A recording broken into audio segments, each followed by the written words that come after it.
In 1942, a group of well-dressed men gathered in a lake house outside Berlin. By the end of their meeting, the fate of millions would be decided.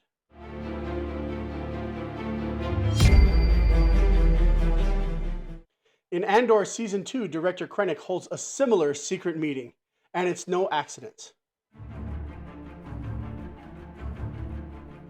Today we're uncovering the real event that inspired one of Star Wars' most chilling scenes, and what it reveals about the nature of evil. We'll break down how both meetings, one fictional, one horrifyingly real, followed the same terrifying blueprint. In Andor, we see director Krennic meeting secretly with Imperial officers at the Maltheen Divide, plotting to crush the Gorman resistance. It's tense, it's formal, and it's terrifying. But this scene isn't pure fiction. It's based heavily on the Wannsee Conference, a secret meeting of German officials during World War II, where they formalized plans for the Holocaust. So let's break down some of the eerie similarities. Today we are comparing Krennic's meeting in Andor with the movie Conspiracy, an HBO movie about the Wannsee Conference. So let's get into it. Both meetings were deliberately held in secret, far from public eyes. Krennic's meeting happens at the remote Maltheen Divide.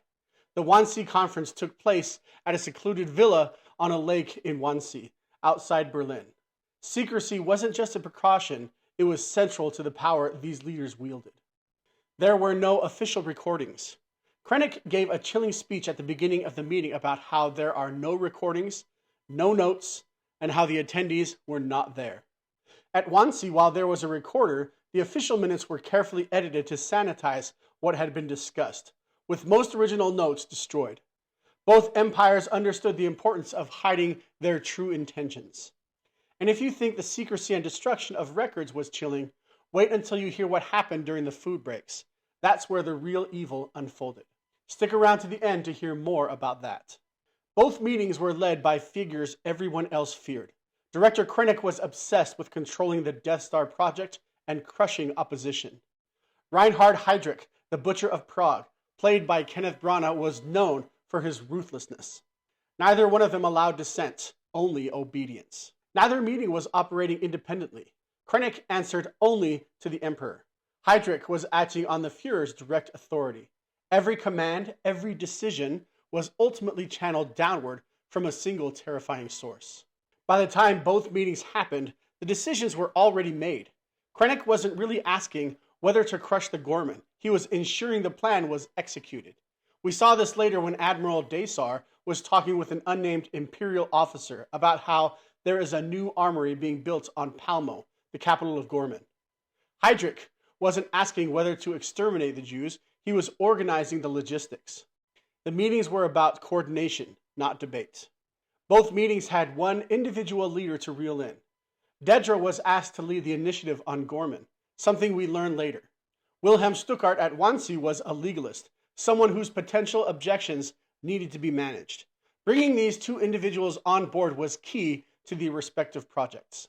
It's kind of interesting that narratively, both the series Andor and the movie Conspiracy want us to feel a measure of sympathy for these two characters.